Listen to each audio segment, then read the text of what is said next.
ChuGooding Architects, we're a small firm in Los Angeles, about 6 to 9 people, depending on the project size. And the two lead people, myself and my husband, Rick Gooding, as well as we have a junior partner as an associate principal, Michael Matucci. And we're all very much interested in working on projects that affect culture. So a lot of our work are with cultural and institutional clients. We're also very much interested in working with people who are in the kind of single family houses, because you get to know them very well and you form a relationship with them, and we enjoy working with our single family clients as well.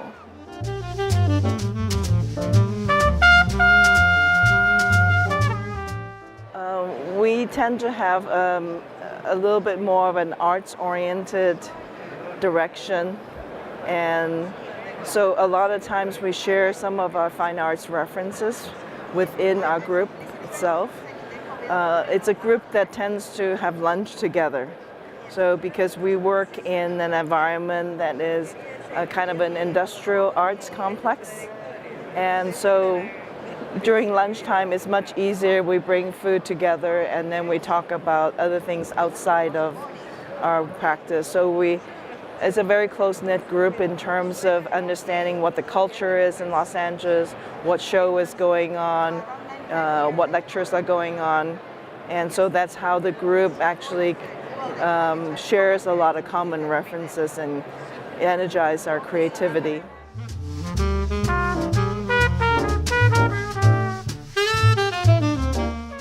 I think there are several. I would say that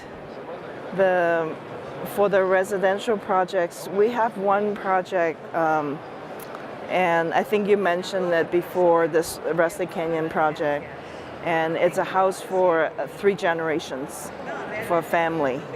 And everyone can have their individual spaces, and then everyone can also come together in different groupings of communal spaces.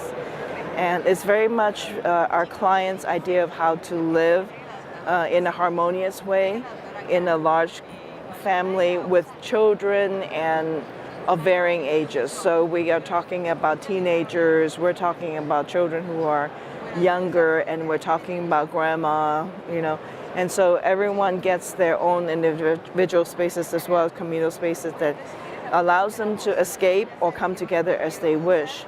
And that particular project, I think, we think of the sustainability of that project in the way that it will become useful no matter how the family structure will change, because you will always need individual spaces within the residential context, and you will also need varying scales of communal spaces so people can get together in a large group, in a medium group. And also in the house too, people also have other uses for the house other than living. A lot of times, the house is used for public functions. We have a very interesting microclimate there, which allows us to do something that uses very little energy. So we are way below the kind of energy demands for the building, because we can use a hydronic system in the ground. And so it's a concrete slab with the hot water running through it, insulated from the adjoining ground. The temperature doesn't fluctuate so much, so that's a really good way of maintaining the heat. Fortunately for us, that area, the energy calculations is more for the heating demands rather than the cooling demands.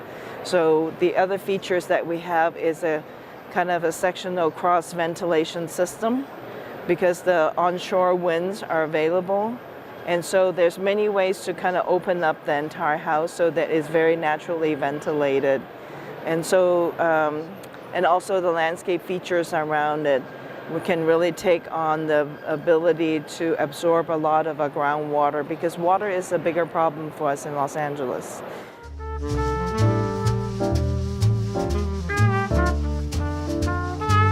I think there's both a technological advance. There's many technologies that are being pushed forward right now in architecture.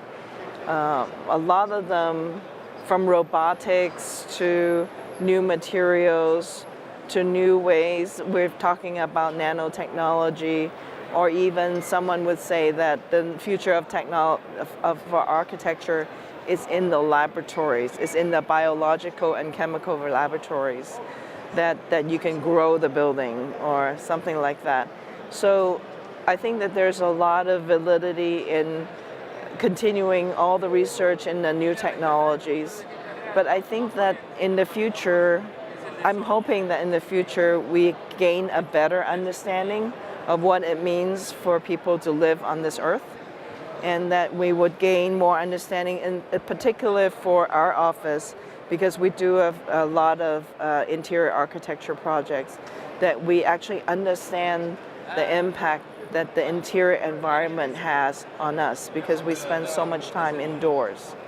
And so in both cases, in the technological case and in the case of understanding human behavior as a social science and how it connects with architecture, I think those are the two areas where the future needs to advance to.